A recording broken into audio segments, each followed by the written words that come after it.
तो कैसे हो मेरे प्यारे साथियों। मैं आपका मिस्टर एक्स आज आपके लिए इस कड़ाके की सर्दी में बहुत ही मेहनत करके स्टोरी को तैयार कर रहा हूं। आप जानते हैं कि राजस्थान के रेतीले ढोरों और टीलों के बीच में ठंड कितनी ज्यादा बढ़ जाती है और ठंडी ठंडी हवा भी चलती है। उम्मीद है आप भी अपना ख्याल बहुत अच्छे से रखेंगे। तो साथियों, आज जो स्टोरी हमारे पास आई है वह एक ऐसे इंसान की है जिसने आत्माओं को बहुत करीब जाकर के इस चीज को महसूस किया है। तो स्टोरी को करते हैं शुरू, और जो भी साथी आए हैं पहली बार वह पूरे दिल से हमारे साथ जुड़ जाइए। चैनल को सब्सक्राइब करके हमारी इस प्यारी सी फैमिली का हिस्सा जरूर बन जाना, और सबसे बड़ी बात की इस स्टोरी से आखिर तक जुड़े रहना, वरना फिर लास्ट में मुझे कहोगे कि यार पूरा मजा किरकिरा हो गया। तो चलिए शुरू करते हैं। तो ये स्टोरी है अनिल की। अनिल पढ़ाई के साथ साथ पार्ट टाइम जब भी कर रहा था और इसलिए वह जोमेटो के साथ जुड़ गया था। दिन के समय वह पढ़ाई करता और फिर रात में 12 बजे तक वह जोमेटो के लिए डिलीवरी पार्टनर की तरह काम करता। अनिल अपनी जिम्मेदारी बहुत अच्छे से निभा रहा था, लेकिन एक दिन सब कुछ बदल गया। एक रात जब अनिल घर जाने ही वाला था कि तभी अचानक उसे उसका एक आखिरी ऑर्डर मिला। अनिल ने सोचा कि आखिरी ऑर्डर है तो इसे डिलीवर करके ही घर के लिए निकला जाए, और इसलिए उसने वह ऑर्डर ले लिया। उस ऑर्डर के अंदर चिकन बिरयानी थी। अनिल ने वह चिकन बिरयानी का पार्सल लिया और फौरन वह पार्सल पहुंचाने के लिए निकल पड़ा। रात काफी ज्यादा हो चुकी थी, जिसकी वजह से अनिल को थोड़ा डर भी लग रहा था। आसपास सड़क पर कोई भी नहीं था। उस समय नवंबर का मौसम था, तो ठंड भी काफी आ चुकी थी, और ठंडी रात के सन्नाटे को चीरते हुए अनिल आगे बढ़ रहा था। वह पार्सल पहुंचाने वाली जगह पर आ गया था। उसने जब आसपास देखा तो वहां पर कोई भी नहीं था। यह सब देखकर उसे काफी ज्यादा हैरानी हुई। ठीक इसी दौरान उसका मोबाइल बजा। जब उसने मोबाइल देखा तो फिर उसने पाया कि यह उस कस्टमर का फोन था जिसने यह पार्सल मंगाया था। उसने जब फोन उठाया तो दूसरी तरफ से एक महिला की आवाज आई, तुम जहां पर भी खड़े हो उससे सीधे आ जाओ। सीधे जाकर तुम्हें राइट साइड पर एक बंगला दिखाई देगा। उस बंगले का मेन गेट खुला हुआ है। तुम अंदर आओ और डोरबेल बजाकर वह पार्सल वहीं पर छोड़ जाना। डोरमेट के नीचे तुम्हारे पैसे रखे हुए हैं। पार्सल छोड़कर तुम पैसे ले जाओ। यह सुनकर अनिल को थोड़ा अजीब लगा, लेकिन अब इससे पहले कि वह कुछ बोलता, दूसरी तरफ से उस महिला ने फोन काट दिया। यह देखकर अनिल ने मन ही मन सोचा, अजीब ही औरत है। खैर, मुझे क्या, मैं अपनी आखिरी डिलीवरी देकर यहां से फौरन निकलता हूं। इसके बाद अनिल सीधे उस बंगले पर पहुंचा। जैसा कि उस औरत ने कहा था, उस बंगले का मेन गेट खुला हुआ था। अनिल मेन गेट खोलकर अंदर आया और फिर घंटी बजाकर उसने वह पार्सल वहीं नीचे रख दिया, और फिर डोरमेट के नीचे से पैसे लेकर वह वहां से चला गया।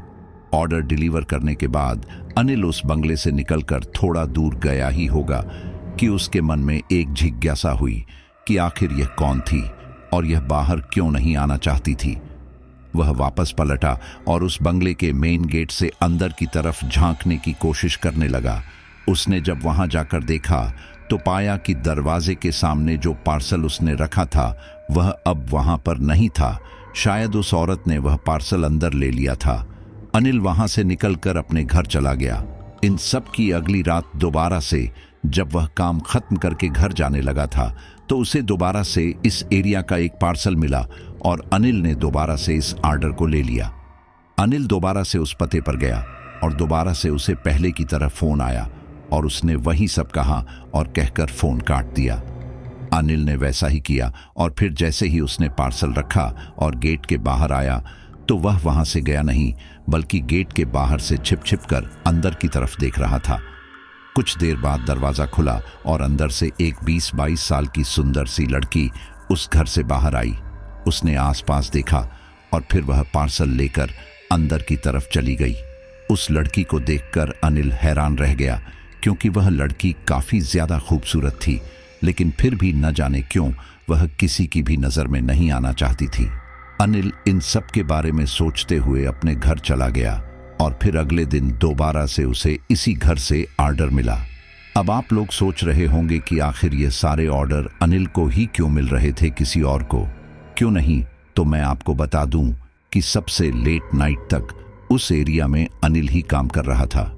उसके अलावा सारे ही जोमेटो पार्टनर अब तक घर जा चुके होते थे। अनिल ज्यादा पैसा कमाने के चक्कर में ज्यादा रात तक काम करता था और तभी यह सारे ऑर्डर उसे ही मिल रहे थे। अनिल ने पार्सल लिया और फिर उस घर तक पहुंचा दिया। इस बार भी जैसे ही उस लड़की ने पार्सल लेने के लिए दरवाजा खोला तो अनिल ने सामने आकर कहा, मैडम क्या बात है, आप हमेशा पार्सल लेने के लिए नहीं आती बल्कि मुझे रखने का बोलकर फोन काट देती है। आप मेरे हाथों से भी तो पार्सल ले सकती हैं, लेकिन आप मुझे रखकर जाने को क्यों बोलती हैं?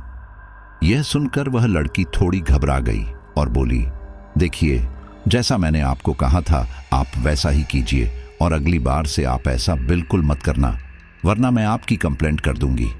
यह सुनकर अनिल थोड़ा घबरा गया, क्योंकि उसने ऐसा तो कुछ नहीं पूछा था जिससे कि वह इतना ज्यादा ओवर रिएक्ट करे।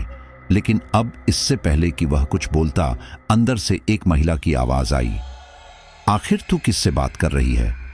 यह सुनकर उस लड़की के चेहरे पर घबराहट के भाव आ गए और वह अनिल से बोली, लगता है मेरी मम्मी ने सुन लिया, आप प्लीज जल्दी से यहां से चले जाइए वरना मेरी मम्मी बहुत गुस्सा करेगी। यह सुनकर अनिल ने कुछ नहीं कहा और वह वहां से चला गया। लेकिन उसके मन में अभी भी यह सवाल था कि आखिर इस घर में हो क्या रहा था और हर रात ये लोग चिकन बिरयानी का ही पार्सल क्यों मंगाते हैं। अपने मन में इन्हीं सब सवालों को लिए अनिल घर आ गया और फिर अब अगली सुबह होने का इंतजार करने लगा। अगले दिन कॉलेज में जब उसका दोस्त मिला तो बातों ही बातों में अनिल ने उसे यह सब बताया। तब उसका दोस्त बोला, बड़े अजीब लोग हैं, सच में इतनी रात को डेली बिरयानी खाते हैं और अपना चेहरा किसी को नहीं दिखाते। यह सुनकर अनिल बोला, पता नहीं यार क्या बात है, लेकिन उसकी मां बात करने पर अंदर से चिल्लाती है, शायद उन्हें शक हो कि इस लड़की का किसी के साथ कोई चक्कर चल रहा है, इसी वजह से ऐसा कुछ हो। यह सुनकर उसका दोस्त बोला, चलो वह सब तो ठीक है, वह बात समझ आती है, लेकिन रोज बिरयानी खाने वाली बात, यह लॉजिक मुझे समझ नहीं आता। यह सुनकर अनिल बोल, इसमें इतना सोचने वाली क्या बात है? हो सकता है कि उन लोगों को पसंद हो इसलिए खाते हो, छोड़ना अपने को क्या। तब उसका दोस्त बोला, चल ये भी ठीक है, लेकिन एक काम करते हैं ना, उसे देख कर आते हैं, कहाँ रहती है वह? तब अनिल बोला, अबे पागल तो नहीं हो गया, पता नहीं उस घर के अंदर रहने वाली आंटी कितनी ज्यादा खूंखार हो। यह सुनकर उसका दोस्त बोला, अरे कुछ नहीं होता, चल तू, मजा आएगा। अनिल को भी उस लड़की से मिलने की इच्छा तो हो रही थी, वह जानना चाहता था कि आखिर क्या बात है, इसलिए वह भी मान गया और कॉलेज खत्म होने के बाद दोनों उस घर के पास गए। दोनों उस घर के पास आ तो गए थे, लेकिन अब उन्हें समझ नहीं आ रहा था कि आखिर क्या बहाना लेकर वह लोग घर के अंदर जाएंगे। वे दोनों इस बारे में बातें कर ही रहे थे कि तभी अचानक उन्हें वहां पर टहलते हुए एक औरत ने देख लिया और उसने अनिल से पूछा, कौन हो तुम लोग, किससे मिलना है? यह सुनकर अनिल थोड़ा घबरा गया, लेकिन फिर अगले ही पर उसने बात को संभालते हुए कहा, वह मैडम असल में मेरे कॉलेज की एक लड़की यही कहीं आसपास रहा करती थी, बस उसे नोट्स देने आया था, वह शायद इस बंगले में रहा करती है। यह सुनकर जब उस महिला ने उस बंगले की ओर देखा तो हैरान रह गई और फिर बोली, तुम्हें गलत फहमी हुई होगी बेटा, क्योंकि यह बंगला तो कई महीने से खाली पड़ा है। इस घर में रहने वाले एक परिवार ने तो बहुत पहले ही जहर खाकर जान दे दी थी, क्योंकि उनके ऊपर काफी कर्जा जो हो गया था, शायद तुम्हारी दोस्त ने तुम्हारे साथ मजाक किया होगा। यह सुनकर तो अनिल बिल्कुल हैरान रह गया था। उसे यकीन नहीं हो रहा था कि यह औरत क्या बोल रही है, क्योंकि हर रात को वह इस बंगले में बिरयानी का पार्सल देखकर आता है, तो यह सच कैसे हो सकता है। लेकिन अनिल उस औरत से कोई बात नहीं करना चाहता था, इसलिए उसने सोचा कि इस बारे में खुद ही पता लगाएगा। तब उसका दोस्त उससे बोला, कहीं वह लोग छिप छिप कर तो इस घर के अंदर नहीं रहते, शायद इसीलिए वह बाहर वालों से बात नहीं करना चाहते। अनिल को कुछ समझ नहीं आ रहा था कि आखिर यह कैसे हो सकता है, इसलिए वह बोला, हो भी सकता है, लेकिन वह लड़की किसी अच्छे घर से लग रही थी और वह ऐसे छिप छिप कर यहाँ पर क्यों रहेगी और मुझे अंदर से एक दूसरी औरत की भी आवाज आई थी। वह आवाज किसी उम्र की औरत की लग रही दो थी। ये सुनकर उसके दोस्त ने एक नजर उस बंगले की ओर देखा और फिर बोला, फिर तो यार एक ही रास्ता रह गया है, इस घर के अंदर जाकर ही देख लेते हैं। अगर वह लड़की यहां पर होगी तो पता चल जाएगा। अनिल को भी यह बात ठीक लगी। वह कैसे भी करके इस रात से पर्दा उठाना चाहता था, इसलिए अब वह दोनों उस बंगले के अंदर घुसने की कोशिश करने लगे। लेकिन उस बंगले के गेट पर तो ताला लगा हुआ था और उस बंगले की दीवारें भी काफी ऊंची ऊंची थी। और इतना ही नहीं, उन ऊंची दीवारों के ऊपर कांच के टुकड़े भी लगाए हुए थे।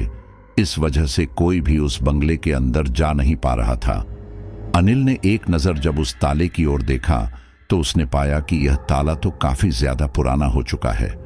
उस ताले को देखकर ऐसा लग रहा था जैसे कि महीनों से किसी ने उस ताले को नहीं खोला। और हर रात जब अनिल यहां पर पार्सल देने आता था तो फिर यह ताला खुला हुआ मिलता था। यह सब सोच सोच कर ही अनिल का सर चकराने लगा था। और जब काफी समय तक भी वह लोग बंगले के अंदर जाने का कोई रास्ता नहीं ढूंढ पाए तो फिर उसका दोस्त बोला, शाम भी काफी हो गई और तुझे काम पर भी जाना होगा, इसलिए एक काम करते हैं, अब इस बारे में कल बात करते हैं। मैं अपने घर निकलता हूं, तू भी काम पर निकल जा। बोलकर उसका दोस्त अपने घर की ओर निकल गया। अनिल ने एक नजर उस बंगले की ओर देखा और फिर सोचने लगा कि आज रात जब उसे इस बंगले से खाने का ऑर्डर मिलेगा तो यह गेट खुला मिलेगा, तब वह अंदर जाकर अच्छे से छानबीन कर लेगा। यह सोचकर अनिल वापस जाने के लिए पलटा, लेकिन ठीक इसी दौरान उसे ऐसा लगा जैसे मानो उस बंगले के अंदर से कोई उसे देख रहा हो। यह महसूस करके जैसे ही अनिल उस बंगले के दरवाजे के पास गया और वह उस गेट से अंदर की ओर झांकने की कोशिश करने लगा, ठीक इसी दौरान उसने पाया कि एक सफेद भयानक आंख गेट के अंदर से बाहर की तरफ ही झांक रही थी। यह नजारा इतना ज्यादा भयानक था कि अनिल एकदम डर गया और डर कर पीछे हट गया। अनिल काफी तेज तेज सांस ले रहा था। उसे अभी भी यकीन नहीं हो रहा था कि अभी उसने क्या देखा। उसने कुछ देर में खुद को शांत किया और फिर गेट के उस हिस्से से दोबारा से अंदर देखने लगा और इस बार उसने देखा कि वहां पर कुछ भी नहीं था। अनिल को लगा कि शायद ज्यादा सोचने की वजह से उसे इस तरह का भ्रम हो रहा था, इसलिए उसने अपनी बाइक स्टार्ट की और वहां से चला गया। वह पूरे दिन जोमैटो के लिए डिलीवरी देता रहा और फिर देर रात वह अब उस बंगले से दोबारा से ऑर्डर आने का इंतजार करने लगा। और वही हुआ, 1:30 बजे के आसपास उसे दोबारा से उस घर से ऑर्डर आया। अनिल ने वह ऑर्डर लिया और फिर उस घर की ओर बढ़ गया। जैसे ही वह उस घर के पास आया तो उसने देखा कि उस घर का ताला खुला हुआ था। आज दोपहर को उसके साथ क्या हुआ था, बार बार वही सब उसके दिमाग में आ रहा था। अनिल ने अपने दिमाग को शांत किया और फिर वह गेट खोलकर बंगले के अंदर आ गया। उसने बताए गए नंबर पर फोन किया, लेकिन वह फोन लग ही नहीं रहा था। हर बार वह नंबर गलत बता रहा था, इसलिए उसने दोबारा से फोन लगाने की कोशिश की, लेकिन वह फोन लगा ही नहीं।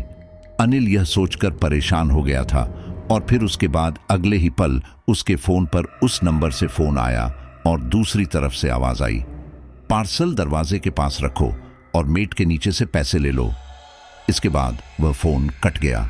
अनिल ने पार्सल रखा और फिर पैसे लेकर वहीं खड़ा हो गया। अनिल इस बार बात करने के इरादे से आया था, इसलिए वह वहां पर ही खड़ा रहा, लेकिन किसी ने भी दरवाजा नहीं खोला। और लगभग 10-15 मिनट तक भी जब वह दरवाजा नहीं खुला तो ठीक इसी दौरान अनिल के नंबर पर उसी नंबर से कॉल आया। फोन करने वाली महिला काफी ज्यादा गुस्से में लग रही थी और वह बोली, मैंने तुम्हें कहा था ना कि पार्सल रखकर पैसा लेकर चले जाओ, लेकिन तुम अभी यहीं पर खड़े हो, आखिर क्यों? यह सुनकर अनिल हैरानी से आसपास देखने लगा। उसे समझ नहीं आ रहा था कि आखिर कहां से यह महिला उसे देख पा रही है। वह यह सब देख ही रहा था कि तभी अचानक दोबारा से उस महिला की आवाज आई, मैं तुमसे कुछ पूछ रही हूं, तुम अभी तक गए क्यों नहीं? तब अनिल बात संभालने के उद्देश्य से बोला, वह असल में मुझे इस तरह से पार्सल देकर जाना काफी अजीब लगा, इसलिए मैंने सोचा कि मैं यह पार्सल आपके हाथ में ही दूंगा। आप दरवाजा खोलिए, मैं आपको पार्सल देता हूं। यह सुनकर वह महिला कुछ समय तो शांत रही और फिर वह बोली, मुझे तुम अच्छे घर से लगते हो, लेकिन मेरी बात को समझो। इतनी रात गए किसी अनजान इंसान के लिए दरवाज़ा खोलना मुझे सही नहीं लगा, इसलिए मैं बार बार पैसे यही रखकर पार्सल ले लेती हूँ। मुझे इस तरह से देर रात किसी के सामने आना पसंद नहीं है। मेरे ख्याल से तुम्हें तुम्हारे सवालों के जवाब मिल चुके होंगे, इसलिए अब तुम जा सकते हो। इसके आगे अनिल ज्यादा न बोल सका, क्योंकि उसकी नौकरी का जो सवाल था, इसलिए उसने ठीक है मैडम बोलकर फोन रखा और फिर उस घर से बाहर की ओर चला गया। गेट के बाहर आकर वह दोबारा से अंदर की तरफ देखने लगा। उसने देखा कि उसके जाने के कुछ दिन बाद वही लड़की बाहर आई और उसने वह पार्सल ले लिया। इस दौरान अनिल उसे ही देख रहा था और शायद उस लड़की ने यह बात महसूस कर ली थी। वह तेज आवाज में बोली, मम्मी, यहाँ पर काफी अच्छी हवा चल रही है, तो क्या मैं थोड़ा बाहर टहल लूं? यहाँ आसपास भी कोई नहीं है। ये सुनकर अंदर से उसी महिला की आवाज आई, ठीक है, लेकिन जल्दी आ जाना, क्योंकि फिर बिरयानी भी ठंडी हो रही है। उस लड़की ने ठीक है मम्मी बोला और फिर टहलते हुए मेन गेट की ओर आने लगी। यह सब देखकर अनिल थोड़ा घबरा गया था, लेकिन अब तक वह लड़की मेन गेट तक आ चुकी थी और मेन गेट पर आने के बाद वह धीमे से बोली, मैंने तुम्हें कहा था ना कि इस घर से दूर रहना, लेकिन तुम मान ही नहीं रहे हो। तुमने तुम्हारा काम कर दिया, तो अब तुम यहाँ क्या लेने के लिए रुके हो? यह सुनकर अनिल थोड़ा हिचकिचाते हुए बोला, मुझे माफ कर दीजिए। वह असल में मैं तो बस आपके बारे में थोड़ा जानना चाहता था। मैं दिन में भी यहाँ आया था, लेकिन तब गेट पर ताला लगा था। यह सुनकर उस लड़की के चेहरे पर चिंता की लकीरें उभर आईं और वह बोली, दिन के समय मैं और मेरा भाई पढ़ने जाते हैं और मम्मी पापा काम पर जाते हैं, तो घर में कोई नहीं होता। लेकिन मेरी समझ में यह बात नहीं आती कि तुम मेरे बारे में क्यों जानना चाहते हो। यह सुनकर अनिल बोला, पता नहीं क्यों, लेकिन मेरा मन किया कि मुझे जानना चाहिए। यह सुनकर वह लड़की बोली, अनिल, इंसानों को हर बात जानने समझने की नहीं होती। कुछ चीज हमेशा राज ही रहे तो अच्छा है। अगर तुम ऐसी चीजों के बारे में और जानने की कोशिश करोगे तो फिर बहुत बुरे फंसोगे। ये बोलते हुए उस लड़की की आवाज कुछ अजीब सी हो गई थी। उसे देखकर ऐसा लग रहा था जैसे कि काफी कुछ था जो वह कहना चाहती है, लेकिन कह नहीं पा रही थी। यह सुनकर अनिल ने ज्यादा कुछ नहीं कहा। अनिल असल में इस लड़की को पसंद करने लगा था और वह इससे दोस्ती करना चाहता था, लेकिन शायद यह लड़की अनिल में इंटरेस्टेड नहीं थी। अनिल ने भी बात को यहीं खत्म करने का सोचा और फिर वहां से जाने लगा। इस दौरान वह लड़की भी वापस घर के अंदर चली गई, लेकिन यहां पर एक गड़बड़ हो गई। अनिल ने अपनी मोटरसाइकिल उस घर के बाहर ही पार्क की थी और अब वह स्टार्ट नहीं हो रही थी। अनिल अपनी मोटरसाइकिल हाथ से ही घसीटते हुए आगे ले जा रहा था, लेकिन आगे जाने वाला रास्ता बंद था, इसलिए वह वापस उस बंगले के सामने से गुजरते हुए दूसरे रास्ते से जा रहा था। उसकी बाइक उस घर से थोड़ी दूर थी, लेकिन वह घर पूरी तरह से अनिल को दिखाई दे रहा था। इसी दौरान अनिल ने देखा कि उस घर की दूसरी मंजिल पर एक दो नहीं बल्कि 4 साए हैं। उनमें से एक साया एक बच्चे का था, एक आदमी का और 2 औरतों के साए लग रहे थे। अनिल ने जब उन सायों की ओर देखा तो अनिल ने पाया कि वे सारे साए खिड़की की तरफ बिल्कुल सीधे खड़े थे। उनमें से कोई भी हिलडुल नहीं रहा था। उन्हें देखकर ऐसा लग रहा था जैसे कि यह लोग खिड़की पर खड़े होकर बाहर का नजारा देख रहे हैं। अनिल हैरानी से उस तरफ देख ही रहा था कि तभी अचानक उस घर की लाइट बंद हो गई। आसपास के सभी घरों की लाइट भी बंद हो चुकी थी और अब सड़क पर सिर्फ स्ट्रीट लाइट ही जल रही थी। यही सब देखते देखते अनिल उस घर के बिल्कुल पास आ चुका था। आज पहली बार उसने महसूस किया कि इस घर के आसपास बाकी जगह से थोड़ी ठंडक ज्यादा है। अनिल उस घर से निकलकर सामने की तरफ जा ही रहा था कि तभी वह लड़की मेन गेट खोलकर बाहर आई और बोली, वैसे मुझे आपसे एक बात करनी थी। मैंने यह बात नोटिस की कि जब भी हम पार्सल मंगाते हैं तो फिर आप ही डिलीवरी देने आते हैं, ऐसा क्यों? यह सुनकर अनिल बोला, असल में आप हर बार एक ही रेस्टोरेंट से इस बिरयानी का पार्सल मंगाती हैं और उस समय तक ज़्यादातर जोमैटो डिलीवरी पार्टनर अपने घर जा चुके होते हैं और मैं ज़्यादा पैसे कमाने के लिए थोड़ा देर तक रुकता हूँ। इस वजह से आपका ऑर्डर हर बार मुझे मिलता है। मैं अपनी पढ़ाई के पैसे खुद से देना चाहता हूँ, इसलिए इतनी मेहनत करता हूँ। ये सुनकर उस लड़की ने मुस्कुराते हुए अपना हाथ आगे बढ़ाया और बोली, माई सेल्फ पायल, मैं यहाँ पर अपने पेरेंट्स के साथ रहती हूँ। वह थोड़े सख्त हैं, लेकिन बुरा मत मानना, वह लोग हमारी सेफ्टी के लिए काफ़ी ज़्यादा चिंता करते हैं, इसलिए मुझे ज़्यादा बाहर किसी से बात नहीं करने देते। तुम पहले इंसान हो जिससे मेरी इतनी बात हो रही है, क्या हम दोस्त बन सकते हैं? अनिल ये मौका गंवाना नहीं चाहता था, इसलिए उसने उस लड़की से दोस्ती कर ली। अब वह लड़की उससे दिन में भी मैसेज के जरिए बात करने लगी। लेकिन यहाँ हैरानी वाली बात यह थी कि जब भी पायल अनिल को फ़ोन लगाती तो वह फ़ोन लग जाता, लेकिन जब अनिल पायल को फ़ोन लगाने की कोशिश करता तो उसका नंबर कभी लगता ही नहीं। ऐसा नहीं है कि फ़ोन बिजी आता या फिर स्विच ऑफ, बल्कि नंबर हमेशा गलत आता। अनिल ने कई बार पायल से इस बारे में बात की, लेकिन पायल हर बार बोल देती कि उसे इस बारे में कुछ भी नहीं पता, क्योंकि उसकी तरफ से तो कभी ऐसी दिक्कत नहीं आई। समय ऐसे ही बीत रहा था और एक दिन जब अनिल पार्सल देकर और पायल से बात करने के बाद वापस जाने लगा तो उसके दोस्त का फ़ोन आ गया। अनिल उससे बात करते हुए वहां आसपास टहलने लगा। इसी दौरान उसने एक भयानक दृश्य देखा। उसने देखा कि वह घर जिसके अंदर पायल रहा करती थी, जिसके ऊपर थोड़ी देर पहले तक ताला नहीं लगा था, अचानक से उसके ऊपर ताला लग चुका था। अनिल ने जब हैरानी से उस तरफ देखा तो पाया कि उस तरफ कोई भी नहीं था। अनिल ने उस ताले को हाथ लगाकर देखा और फिर उस घर के अंदर की ओर झांकने लगा, लेकिन ठीक इसी दौरान उसे वह सफ़ेद आंख दोबारा से दिखाई दी। अनिल घबराते हुए उस घर से थोड़ा दूर हट गया, लेकिन ठीक इसी दौरान उसने देखा कि उस मेन गेट के नीचे से एक सफ़ेद भयानक हाथ बाहर की तरफ आ रहा था। वह हाथ किसी इंसान का तो बिल्कुल नहीं लग रहा था। इन सब से वह काफ़ी ज़्यादा घबरा गया और अपनी बाइक लेकर तेज़ी से वहाँ से निकल गया। कुछ आगे चलकर उसे ख्याल आया कि पायल भी तो उसी घर के अंदर रहती है। यह सोचकर अनिल ने अपनी बाइक रोकी और फिर जल्दी से पायल को फ़ोन लगाने लगा, लेकिन हर बार की तरह इस बार भी उसका फ़ोन लग ही नहीं रहा था। इन सब से अनिल काफ़ी ज़्यादा घबरा गया था। वह पायल को बार बार फ़ोन कर रहा था, लेकिन हर बार उसका नंबर गलत आ रहा था। इन सब से उसका दिमाग खराब हो गया था। अनिल को पता था कि उस तरफ खतरा है और उस खतरे में वह पायल को नहीं छोड़ना चाहता था, और इसीलिए उसने अपने दोस्तों को फ़ोन किया और उन्हें सारी बात बताई।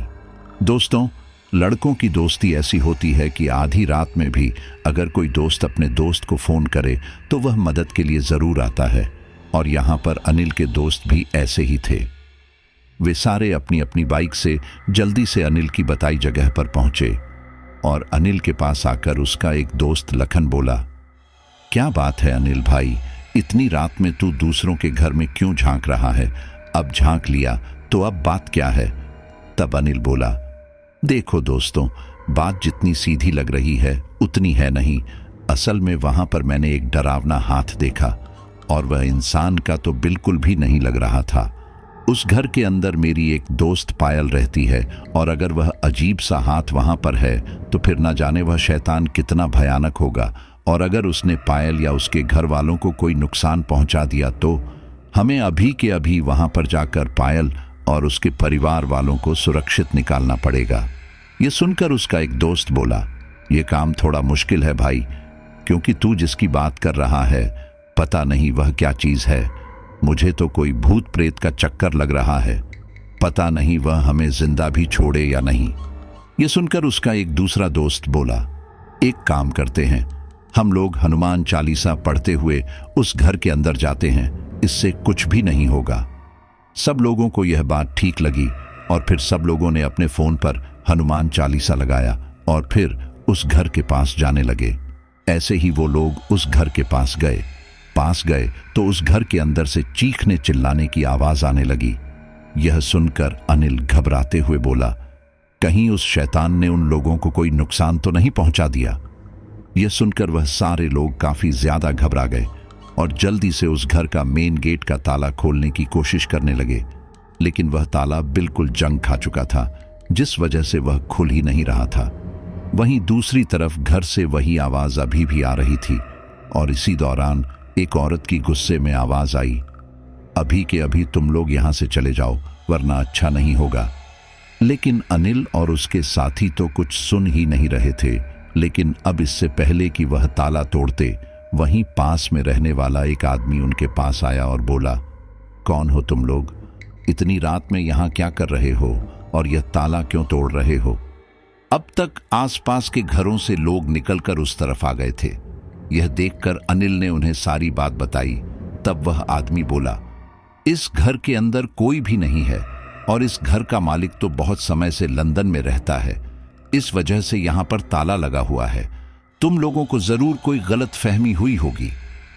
यह सुनकर अनिल बोला, ऐसा हो ही नहीं सकता, मैं रोज यहां पर पार्सल छोड़कर आता हूं, रुको मैं आपको दिखाता हूं। बोलकर अनिल ने उसे ऑर्डर की सारी हिस्ट्री दिखाई। उसके हिसाब से तो अनिल हर रोज ही इस घर के एड्रेस पर ही एक बिरयानी का पार्सल लेकर आता था। यह देखकर वह आदमी दोबारा बोला, तो वो लोग कोई लुटेरे होंगे जो इस घर के अंदर छुप कर रह रहे होंगे, रुको मैं पुलिस को फोन करता हूं। इसके बाद उस आदमी ने पुलिस को फोन किया। कुछ समय बाद जब पुलिस वहां आई और उन्होंने ताला खोलकर जब घर के अंदर देखा तो पाया कि घर के अंदर कोई भी नहीं था, लेकिन हां, जोमैटो के खाली पैकेट उस घर के अंदर पड़े हुए थे। इतना ही नहीं, उस पार्सल के अंदर मौजूद खाना दीवार पर और पूरे घर में इधर उधर पड़ा हुआ था। कुछ खाना खाया गया था और कुछ ऐसे ही फेंका गया था। पुलिस ने पूरा घर छान मारा, लेकिन उन्हें उस घर में से कोई भी नहीं मिला। यह देखकर अनिल और उसके साथी सकते में आ गए, क्योंकि अगर सिर्फ अनिल को गलतफहमी हुई होती तो उन्हें समझ भी आता, लेकिन जब वह लोग इस घर का ताला तोड़ने की कोशिश कर रहे थे तो फिर इस घर के अंदर से चीखने चिल्लाने की आवाजें सच में आ रही थीं। पुलिस ने उन सबको पूरा घर दिखाया और कहा, वो लोग बहरूपिये ही होंगे जो यहाँ पर छिप कर रह रहे होंगे, तुम लोग चिंता मत करो, यहाँ पर सब सही है, अब तुम लोग अपने अपने घर जाओ। इसके आगे अनिल ज्यादा कुछ न कह सका और वहां से जाने लगा। जब वह अपने घर के एकदम पास आ गया था तो ठीक इसी दौरान उसका मोबाइल बजा। उसने जब बाइक रोककर फोन देखा तो पाया कि वह फोन पायल का था। यह देखकर उसकी आंखों में चमक आ गई और उसने जल्दी से फोन उठाया। फोन के दूसरी तरफ से पायल की आवाज आई, तुमने आज मेरे घर में पुलिस लाकर अच्छा नहीं किया। मैंने तुम्हें अपना अच्छा दोस्त समझा था और बदले में तुमने मेरे साथ यह सब किया। अब मैं और मेरे साथी कहां पर रहेंगे, इसलिए अब हम तुम्हारे साथ साथ तुम्हारे घर पर आ रहे हैं। बोलकर पायल ने फोन काट दिया। अनिल ने दोबारा से पायल को फोन लगाने की कोशिश की। वह यह सब जानना चाहता था, लेकिन हर बार की तरह इस बार भी वह नंबर बंद आ रहा था। अनिल इसी बारे में सोचते हुए घर वापस आ गया और वापस आकर सो गया। अगली सुबह वह नहा धोकर तैयार होकर कॉलेज जाने के लिए निकला। इसी दौरान जब वह बाइक चला रहा था तो उसकी नजर अचानक से अपने बाइक के शीशे पर पड़ी तो उसने देखा कि उसकी बाइक पर पीछे की तरफ पायल बैठी हुई है। यह देखकर अनिल काफी ज्यादा हैरान रह गया था और उसने एकदम से बाइक रोकी और जब उसने पीछे की ओर मुड़कर देखा तो उसने पाया कि उसकी बाइक पर पीछे की तरफ कोई भी नहीं था। अनिल ने आसपास देखा, लेकिन वहां पर कहीं पर भी पायल नहीं थी। यह सब देखकर अनिल ने सोचा कि शायद कल रात की वजह से उसे इस तरह के भ्रम हो रहे हैं। इसलिए उसने दोबारा से बाइक स्टार्ट की और अपने कॉलेज की तरफ बढ़ गया। उसके कॉलेज के रास्ते में एक मंदिर भी पड़ता था। अनिल अगर संभव होता तो मंदिर में दर्शन करके ही कॉलेज की तरफ जाता और इसी इरादे से अनिल जब आज मंदिर के मेन गेट पर आया तो उसके सर में अचानक से दर्द होने लगा। उसने सोचा कि शायद यह ऐसे ही हो रहा है, थोड़ी देर में बंद हो जाएगा और यही सोचकर वह मंदिर के अंदर जाने लगा। लेकिन अगले ही पल उसके सर में इतना ज्यादा तेज दर्द होने लगा कि उसकी आंखों के आगे अंधेरा तक छाने लगा था। अनिल से अब एक भी कदम मंदिर की ओर नहीं बढ़ा जा रहा था, इसलिए वह वहीं पर रुक गया। न जाने क्यों अब उससे सांस लेना भी मुश्किल हो रहा था, इसलिए वह एक जगह पर खड़ा होकर तेज तेज सांस लेने लगा। अनिल को पता चल चुका था कि उसकी तबीयत सही नहीं है और ऐसे में उसे जल्द से जल्द डॉक्टर के पास जाना चाहिए। इसीलिए वह जल्दी से मंदिर के बाहर निकाला और अपने आप को संभालते हुए आगे बढ़ने लगा। लेकिन यहाँ हैरानी की बात यह थी कि जैसे ही वह मंदिर से बाहर निकला था, वैसे ही उसका सर वापस से ठीक होने लगा था। उसकी जो सांस भारी भारी चल रही थी, वह भी अब सामान्य होने लगी थी। इन सब से अनिल काफी ज्यादा हैरान रह गया था। उसे समझ नहीं आ रहा था कि यह सब उसके साथ आखिर क्या हो रहा है। उसने एक नजर पीछे पलट कर देखा और फिर वापस बाइक चलाकर कॉलेज की तरह बढ़ गया। उसके दोस्तों से उसकी कल रात को लेकर बातचीत हुई। ये सब सुनकर उसका दोस्त प्रवीण बोला, तो उस लड़की ने जब तेरे घर आने की तुझे धमकी दी थी, तो क्या वह तेरे घर आई? ये सुनकर अनिल बोला, नहीं यार, ऐसा कुछ भी नहीं हुआ। बल्कि पता नहीं क्यों उसका तो फोन ही नहीं लग रहा है। लेकिन हाँ, एक बात तो है, अब मुझे पता नहीं क्यों ऐसा लगता है कि जैसे मैं अकेला होकर भी अकेला नहीं हूं। यह सुनकर उसका दोस्त लखन बोला, देख भाई, ये सब तेरी गलतफहमी है। कल रात को हमने जो उस घर में देखा ना, वह बिल्कुल सामान्य नहीं लग रहा था। देख, एक काम करना, अब से उधर से जो भी ऑर्डर मिले वह मत लेना, सीधा घर आ जाना। अनिल को भी यह बात ठीक लगी और फिर आज रात वह दोबारा से काम करने लगा।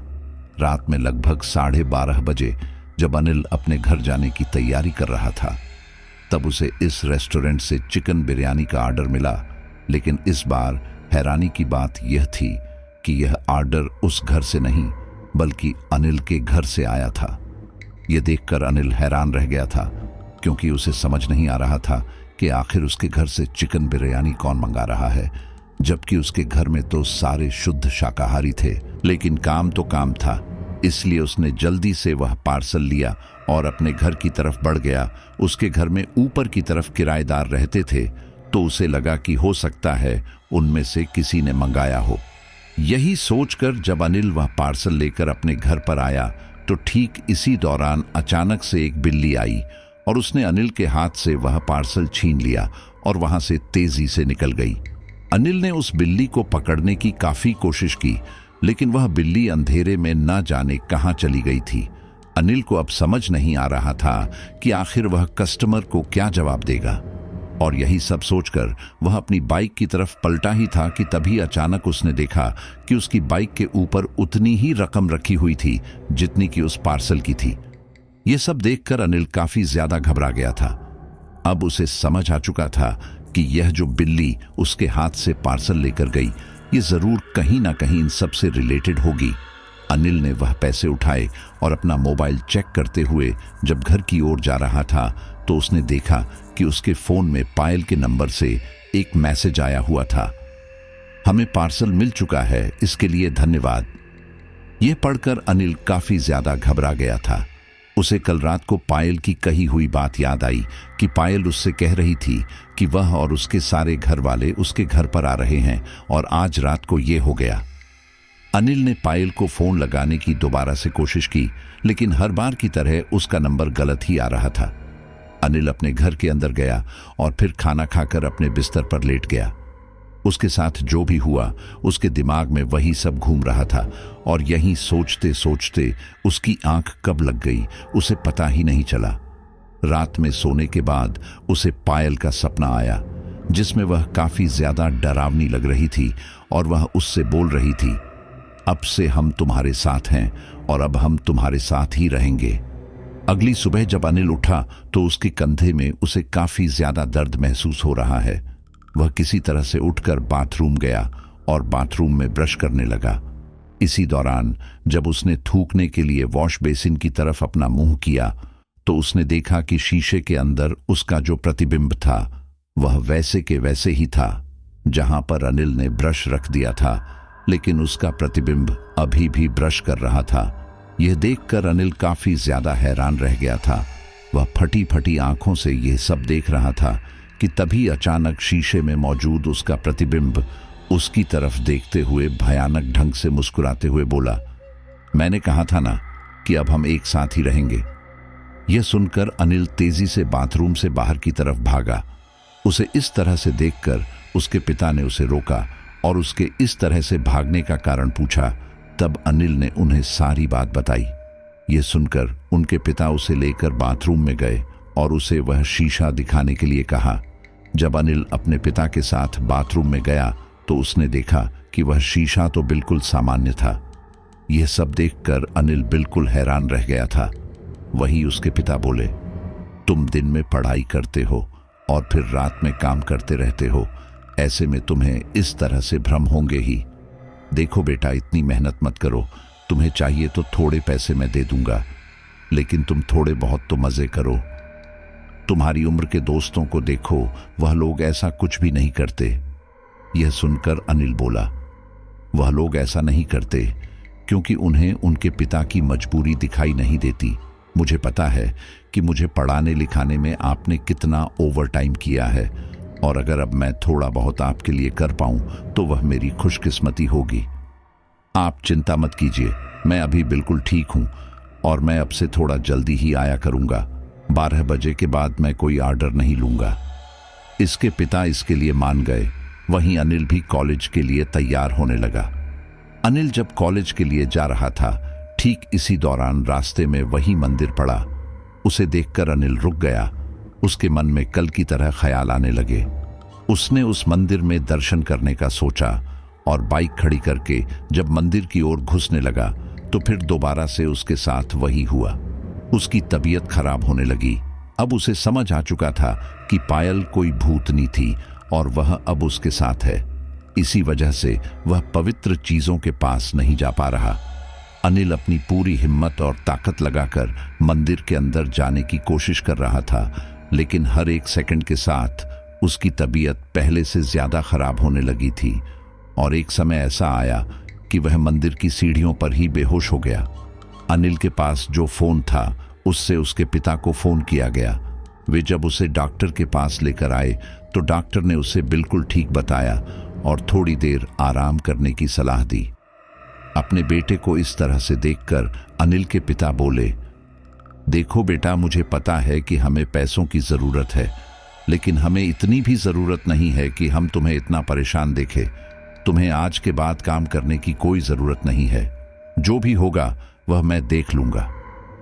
अनिल को यहां पता था कि यह सब इसके काम की दिक्कत नहीं है, बल्कि दिक्कत तो कुछ और ही है, और इसलिए उसने अपने पिता से कहा, आप चिंता मत कीजिए पिताजी, अब मैं बिल्कुल ठीक हूं और मैं आज आराम ही करूंगा। आप चिंता मत कीजिए। अनिल उस दिन घर पर ही रहा और फिर कॉलेज खत्म होने के बाद अपने दोस्तों को फोन करके अपने घर बुला लिया। अनिल के मम्मी पापा दोनों ही काम करते थे और इस वजह से अनिल घर पर बिल्कुल अकेला था। अनिल ने अपने दोस्तों को जब इन सब के बारे में बताया तो उसके दोस्त हैरान रह गए और तभी उसका दोस्त लखन बोला, मेरे ख्याल से तुझे किसी बाबा के पास जाना चाहिए। यह सुनकर अनिल बोला, आइडिया तो तूने अच्छा दिया, लेकिन अब यह बाबा मुझे मिलेगा कहां? देखो दोस्तों, मैं नहीं चाहता कि इस बारे में मेरे घर वालों को कुछ भी पता चले। वो लोग खामाखा परेशान होंगे। तुम्हें नहीं पता कि मेरी मम्मी की हालत थोड़ी ठीक नहीं है, इस वजह से मैं उन्हें बिल्कुल भी टेंशन नहीं देना चाहता। इसलिए तुम लोग अपने से कोशिश करके किसी को ढूंढ लेना। अब मैं एक काम करता हूँ, डिलीवरी के लिए जाता हूँ। बोलकर अनिल डिलीवरी के लिए निकल गया। रात 12:30 बजे के आसपास जब अनिल घर आने की सोच रहा था, ठीक इसी दौरान उसे दोबारा से इस रेस्टोरेंट से पार्सल लेने के लिए कहा गया। अनिल, जो कि इतना कुछ झेल रहा था, उस वजह से अनिल बिल्कुल परेशान हो चुका था, इसलिए उसने यह पार्सल रिजेक्ट कर दिया और खाली हाथ ही घर आ गया। वह अपने घर पर दरवाजे पर पहुंचा ही होगा कि तभी अचानक उसने देखा कि उसके दरवाजे के पास 4 बिल्लियां गुस्से में उसे ही देख रही थी। वह सारी गुर्राते हुए उसकी तरफ बढ़ने लगी। यह देखकर अनिल थोड़ा घबरा गया था। उसने पास में पड़ा पत्थर उठाया और उन बिल्लियों के ऊपर दे मारा। उस हमले से वे बिल्लियां अपनी जगह से हट तो गई, लेकिन वह अब भी गुस्से में अनिल को ही देख रही थी। अनिल ने जल्दी से अपने घर का दरवाजा खोला और तेजी से घर के अंदर बढ़ गया। इस दौरान उसने बाहर से आई हुई उन बिल्लियों की भयानक आवाज भी सुनी। ठीक इसी दौरान अनिल का फोन बजने लगा। उसने जब फोन निकाल कर देखा तो पाया कि यह फोन पायल का था। यह सब देखकर अनिल काफी ज्यादा घबरा गया था और उसने जल्दी से उसका नंबर ब्लॉक लिस्ट में डाला। लेकिन इसके बावजूद उसका फोन बार बार आ रहा था और इतना ही नहीं, वह फोन साइलेंट पर कर रखा था। लेकिन उसके बाद भी उसका फोन आने पर फोन जोर से बज रहा था। अनिल का दिमाग अब काफी ज्यादा खराब हो गया था और इसलिए उसने अपना फोन स्विच ऑफ ही कर लिया और अपने कमरे में जाकर सो गया। जैसे ही अनिल अपने बिस्तर पर पड़ा तो फिर उसे पायल की आवाज आई, तुम मेरा पार्सल क्यों नहीं लेकर आए?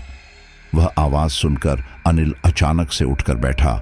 उसने देखा कि उसके पास आसपास कोई भी नहीं था। यह देखकर वह बिस्तर पर लेट गया। लेकिन ठीक इसी दौरान उसने देखा कि छत पर पायल उल्टी लटक रही थी। इस दौरान उसका चेहरा नीचे की तरफ था। उसका पूरा चेहरा भयानक ढंग से सफेद हो चुका था और इतना ही नहीं, पूरी आंखें भी सफेद थीं। उसके पंजे बिल्कुल धारदार थे। यह सब देखकर अनिल को पता चल गया था कि उस समय वह भयानक हाथ और भयानक आंखें जो अनिल ने देखी थी वह पायल की ही थी। अनिल इन सब से काफी ज्यादा घबरा गया था। ठीक इसी दौरान उसके कमरे की खिड़की पर किसी ने दस्तक दी।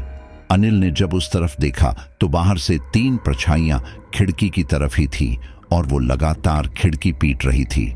अनिल इन सब से काफी ज्यादा घबरा गया था, लेकिन उसे इन सब से बाहर निकलने का रास्ता भी पता था। उसे याद आया कि उस दिन जब वह हनुमान चालीसा पढ़ते हुए उस घर के अंदर घुसने की कोशिश कर रहा था तो फिर उस घर से चीखने चिल्लाने की आवाज आ रही थी। अनिल ने जल्दी से अपना फोन उठाया और फिर उस पर हनुमान चालीसा लगा दिया। इन सब से पायल चीखने चिल्लाने लगी। वहीं खिड़की से बाहर मौजूद वे तीनों परछाइयां भी वहां से भाग खड़ी हुई। पायल लगभग चीखते हुए बोली, अभी के अभी ये सब बंद करो वरना अच्छा नहीं होगा। लेकिन अनिल ने वह हनुमान चालीसा बंद नहीं की। इसके उल्ट उसने तो फोन की आवाज बढ़ा दी थी। इन सब से पायल वहां से तेजी से गायब हो गई। पायल अनिल के शरीर पर कब्जा करके ही यहां तक आई थी, जिस वजह से वह अनिल के साथ बंधी हुई थी। इन सब के कारण वह हनुमान चालीसा जब चल रही थी तो अनिल को भी काफी ज्यादा तकलीफ हो रही थी। लेकिन उसे पता चल गया था कि उसे किस वजह से तकलीफ हो रही है, इसलिए उसने इन सब से परेशान ना होकर इसका डट के सामना करने का सोचा। अनिल को कुछ समय तक इन सब से काफी ज्यादा तकलीफ हुई। उसका पूरा शरीर कांप रहा था। इसी के साथ ही उसे उल्टियां भी हो रही थी, लेकिन उसने फिर भी हनुमान चालीसा बंद नहीं की। वहीं दूसरी तरफ अनिल के कमरे से आ रही इन आवाजों की वजह से अनिल के माता पिता उठ बैठे और वह अनिल के कमरे में आए। उन्होंने जब अनिल को इस हालत में देखा था, वह लोग काफी ज्यादा घबरा गए और उन्होंने जल्दी से अनिल का फोन बंद किया और अनिल को संभालने लगे। यहां पर अगर अनिल के माता पिता अनिल के फोन पर हनुमान चालीसा 10 से 15 मिनट और चलने देते तो शायद अनिल पायल से हमेशा हमेशा के लिए मुक्त हो चुका होता। लेकिन उससे पहले ही यह सब हो गया और अनिल की अभी ऐसी हालत नहीं थी कि वह कुछ बोल पाए। वह लगभग बेहोश हो चुका था। वह धीमे धीमे अपने मम्मी पापा से कुछ बोल रहा था, लेकिन उसके मम्मी पापा समझ नहीं पा रहे थे। वह लोग अनिल को लेकर पास के सरकारी अस्पताल में गए, जहां पर इमरजेंसी में अनिल का इलाज शुरू हुआ। पता चला कि अनिल को फूड पॉइजनिंग हो रखी है। इस वजह से ही अनिल की ऐसी हालत है। उस रात वो लोग अस्पताल में ही रुके और फिर अगले दिन उन्हें अस्पताल से छुट्टी मिल गई। उसके पिता ने अब उसे सख्ती से बोल दिया था कि वह अब कुछ दिनों तक काम पर नहीं जाएगा। लेकिन अनिल उन्हें क्या ही बोलता कि प्रॉब्लम बाहर नहीं बल्कि घर के अंदर ही है।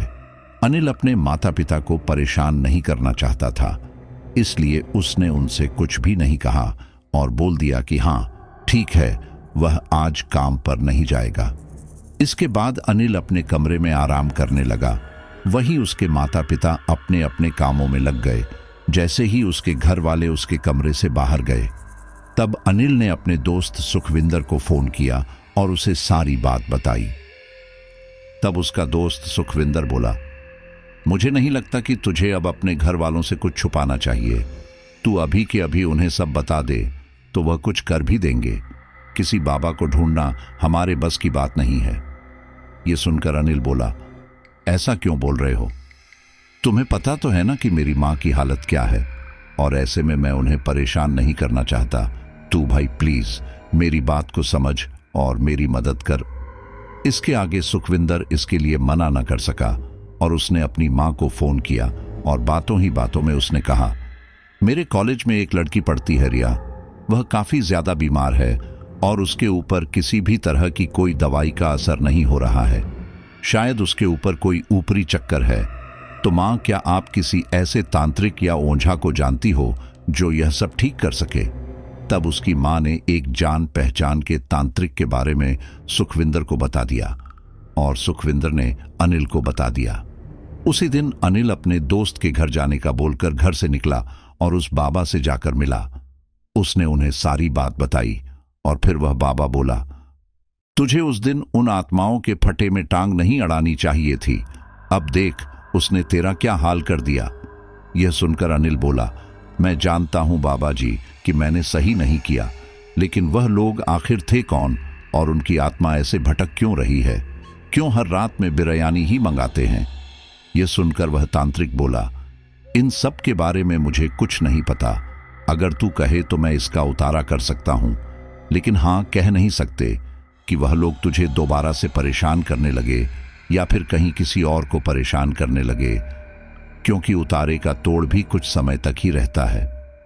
यह सुनकर अनिल कुछ सोचते हुए बोला, मुझे पता है कि यह थोड़ा बेवकूफ़ी वाला सवाल है, लेकिन मैं उन लोगों से आमने सामने से बात करना चाहता हूं। अगर वह कुछ करने से मुक्त हो सकते हैं तो वह मैं करने को तैयार हूं, क्योंकि मैंने महसूस किया है कि पायल शायद कुछ बताना चाहती थी लेकिन बता नहीं पा रही। यह सुनकर वह तांत्रिक बोला, ठीक है, लेकिन तुझे इसका पैसा देना पड़ेगा। पूरे 15,000 रुपए। मंजूर हो तो बोल, मरता क्या ना करता। इसलिए अनिल भी इसके लिए मान गया और इस समय उस बाबा ने कुछ अजीब से मंत्र पढ़कर एक पानी में अनिल को देखने के लिए कहा। कुछ देर बाद उस पानी में पायल की छवि उभरने लगी और वह बोली, तुमने हमें यहां क्यों बुलाया है? यह सुनकर अनिल बोला, देखो मुझे पता है कि तुम लोग परेशान हो, तभी ऐसे यहां वहां भटक रहे हो, वरना पूरा परिवार ऐसे भटकना मुमकिन नहीं है। अगर कुछ ऐसा है जो मैं कर सकूं जिससे तुम्हें मुक्ति मिले तो मुझे जरूर बताओ। याद है ना, हम दोनों ने दोस्ती की थी और दोस्त तो एक दूसरे की मदद कर ही सकते हैं। यह सुनकर पायल कुछ सोचते हुए बोली, यह सब कुछ महीने पहले शुरू हुआ था। मैं और मेरा परिवार उस घर में रहा करते थे। हमारा भी हंसता खेलता परिवार था। पापा का छोटा मोटा बिजनेस था और उसी से घर और बाकी सारे खर्चे चलाते थे। लेकिन धीरे धीरे करके बिजनेस ठप होने लगा। हमने उन्हें समझाने की काफी कोशिश की कि यह सब छोड़कर कोई काम धंधे पर ध्यान दें, लेकिन उन्होंने हमारी बात नहीं मानी। उन्होंने हमसे कहा कि जीवन में उतार चढ़ाव आते रहते हैं और अगर अभी मंदी का दौर है तो फिर बाद में बिजनेस अच्छे से भी चलेगा। हमने अलग अलग SIP और अलग अलग जगह पर जितना भी पैसा लगाया था सब का सब डूब गया। पापा ने बिना बताए इस घर को भी गिरवी रख दिया था, जिस वजह से अब हमारे सर पर छत भी नहीं थी। इन्हीं सब के दौरान एक दिन मैं और मेरे भाई ने घर वालों से खाने में बिरयानी बनाने के लिए कहा, लेकिन बिरयानी बनाने वाला सामान घर पर नहीं था और इसलिए मैं और मेरा भाई बिरयानी मंगाने के लिए बोल रहे थे, लेकिन उन्होंने हमें पैसे ही नहीं दिए। पापा ने हमें कहा कि अभी घर में जो भी है वह बनाकर खा लें। पापा काफी ज्यादा परेशान लगने लगे थे, क्योंकि किसी भी वक्त हमें यह घर खाली करना पड़ सकता था। वह हमें इस तरह से दर दर भटकता हुआ नहीं देख सकते थे। और इसी तरह ने एक दिन जब माँ से रहा नहीं गया तो माँ ने पापा से इस बारे में बात की। पापा ने रोते हुए उन्हें सारी बात बताई। माँ का भी दिमाग काम नहीं कर रहा था, उन्हें समझ नहीं आ रहा था कि क्या करे। वह कभी हमें देखती तो कभी इस घर की ओर। अब घर के अंदर पैसे भी खत्म होने लगे थे और आगे चलकर हमारा क्या होता, यही सोचकर हमारे घर वाले काफी ज्यादा घबरा गए और इसलिए उन्होंने खौफनाक कदम उठाया। एक दिन पापा ने माँ से हम सभी परिवार वालों के लिए बिरयानी बनवाई। हम दोनों काफी खुश थे। इतने दिनों बाद बिरयानी खाने को मिलेगी, लेकिन हमें क्या पता था कि यह हमारी जिंदगी का आखिरी खाना होने वाला है। मम्मी पापा ने अपनी आपसी सहमति से बिरयानी के अंदर जहर मिला दिया था, जिसे खाकर हम ऐसे सोए कि दोबारा उठे ही नहीं। कुछ दिन बाद पड़ोसियों ने पुलिस को फोन करके हमारे बारे में बताया। पुलिस हमारी लाशों को अपने साथ ले गई और छानबीन होने पर पता चला कि पिताजी के ऊपर काफी ज्यादा कर्ज था, जिस वजह से उन्होंने ही हम सब की जान ले ली थी। इस तरह से इस मौत की गुत्थी को तो सुलझा लिया गया था, लेकिन अकाल मृत्यु होने के कारण हमारी आत्मा को शांति नहीं मिली और हम ऐसे ही भटक रहे हैं। और अब तो लगता है कि यह इस तरह से दर दर भटकना उस तरह से दर दर भटकने से ज्यादा कठिन है। पापा को लगा था कि मरने के बाद सारी समस्याएं दूर हो जाएंगी, लेकिन असली समस्या तो यहां पर शुरू हुई है। हम लोग अब प्रेत योनि में इधर उधर भटक रहे थे। मरने से पहले जो हमारी बिरयानी खाने की इच्छा थी, वह प्रेत योनि में आने के बाद भी रही, जिस वजह से हम बार बार जोमेटो से बिरयानी मंगाया करते थे। हमें लगा था कि हम अपना सारा समय यहां पर ऐसे ही काट लेंगे। हम घर से बाहर बहुत कम जाते थे, जिस वजह से किसी को भी यह शक नहीं हुआ कि हम 4 प्रेत उस घर के अंदर थे। लेकिन फिर तुम आए और तुमने हम सबको हमारे उस घर से बेदखल कर दिया और गुस्से में आकर हम तुम्हारे घर आ गए। यहां पर गलती मेरी भी थी कि मैंने तुमसे दोस्ती कर ली। मैं क्या करती, अकेले रह रहकर मैं उब गई थी। हम पूरे दिन उस घर के अंदर पागलों की तरह भटकते रहते। मैं बाहरी लोगों को देखना चाहती थी, उनसे अपनी तकलीफ साझा करना चाहती थी, लेकिन अगर मैं किसी को यह बताती, तब वह हमारी तकलीफ सुनने की बजाय हमें ही परेशान करता, जैसे कि तुमने किया। अगर तुम कहोगे तो हम तुम्हें छोड़कर चले जाएंगे, लेकिन तुम प्लीज मेरे परिवार वालों को अब परेशान मत करना। इसके बाद अनिल को पायल दिखाई देना बंद हो गई। उसने यह सारी बात उस तांत्रिक को बताई और बोला, पायल और उसके परिवार के साथ जो हुआ वह बिल्कुल भी सही नहीं था। तो क्या कुछ ऐसा नहीं हो सकता कि इन लोगों को मुक्ति मिल जाए? तब वह बाबा बोला, उपाय तो काफी सारे हैं, लेकिन इसका एकदम से असर नहीं होता। लगभग 3-4 साल तक वह उपाय करते रहने पड़ेंगे, इसके बाद ही इन्हें मुक्ति मिलेगी। बताओ मंजूर है? ये सब करने के बाद पायल और उसका परिवार किसी और को नुकसान नहीं पहुंचाएंगे और मुक्त भी हो जाएंगे वह अलग। इसलिए अनिल इसके लिए भी मान गया। लेकिन भटकती प्रेत आत्माओं का कोई भरोसा नहीं होता। वह कब अनिल पर दोबारा हमला कर दें, कह नहीं सकते थे। इसलिए अनिल ने अपने लिए एक रक्षा सूत्र बनवाकर बांध लिया था। इन सब से वो आत्माएं अनिल को परेशान नहीं कर पाती थी, लेकिन अनिल उनकी उपस्थिति को बहुत अच्छे से महसूस कर सकता था। अनिल कई सालों तक उनके लिए दान धर्म करता रहा और फिर लगभग 4 साल बाद आखिरकार पायल और उसका परिवार इन सब से मुक्त हो गया।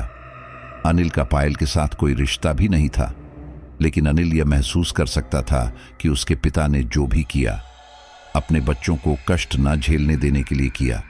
लेकिन उन्हें यह नहीं पता था कि उनकी वजह से उनके बच्चे और कष्ट में आ जाएंगे। इसलिए अनिल ने उनकी मदद करने का सोचा। इस बात को कई साल बीत चुके हैं। अनिल की अब तक पढ़ाई पूरी हो चुकी है और अनिल अभी गुड़गांव में एक अच्छी कंपनी में काम कर रहा है, जहां पर उसका सालाना पैकेज भी काफी ज्यादा अच्छा है। देखो, ध्यान से सुनो मेरे प्यारे परिवारजनों, मुसीबतें हर एक की लाइफ में आती है, आर्थिक परेशानी भी हर एक की लाइफ में आती है। कभी कभी हमारा जो परिवार होता है किसी चीज का मोहताज भी हो जाता है। कई बार हमारे बच्चों के लिए, अपनी घरवाली के लिए कुछ चीजों की हम पूर्ति नहीं कर पाते हैं। तो देखो, इस प्रकार के गलत कदम उठाना किसी भी परेशानी का हल नहीं होता, बल्कि इससे तो और भी ज्यादा परेशानी हो जाती है। इस प्रकार के जो कदम उठाते हैं वह एक्चुअल में कायर होते हैं। तो मेरी जो प्यारी फैमिली है ना, उसमें कोई भी कायर नहीं है, सब बहुत ही मजबूत दिल के हैं। अरे मैं इतने सालों से आप लोगों को स्टोरी सुना सुना के कितना मजबूत कर रहा हूं कि कितनी ही बड़ी से बड़ी मुसीबतें क्यों न जाएं, लेकिन अगर आप भगवान से जुड़े हुए हैं और भगवान के साथ हैं तो बड़ी से बड़ी मुश्किल से पार पा सकते हैं। लेकिन कभी भी जो इस फैमिली ने कदम उठाया वैसा कदम भूल कर भी मत उठाना। और अगर ऐसी कभी नौबत भी आए तो मुझे अपना दोस्त, अपना भाई, अपना बाप, अपनी माँ, जो भी आप समझना चाहे समझ लेना और बस एक मैसेज कर देना। ये आपका मिस्टर एक्स केवल आपको स्टोरी नहीं सुनता है बल्कि आपके साथ बहुत दिल से जुड़ चुका है। आपकी मुसीबत मेरी मुसीबत है। तो साथियों, अब अपने कुछ साथियों के नाम लेते हैं। दीपांशु धनविशो, रावजी रायपुर, सुनील नायक भोपाल, गीतांजलि साक्ते, जावेद एंड जामी पंजाब, सुहाग फिनलैंड, राजेंद्र दवे, दीपू साहनी, विक्रम साहनी, किरण सिंह। सभी का बहुत बहुत धन्यवाद और धन्यवाद ममता सहाय का। मिलते हैं अगली स्टोरी पर।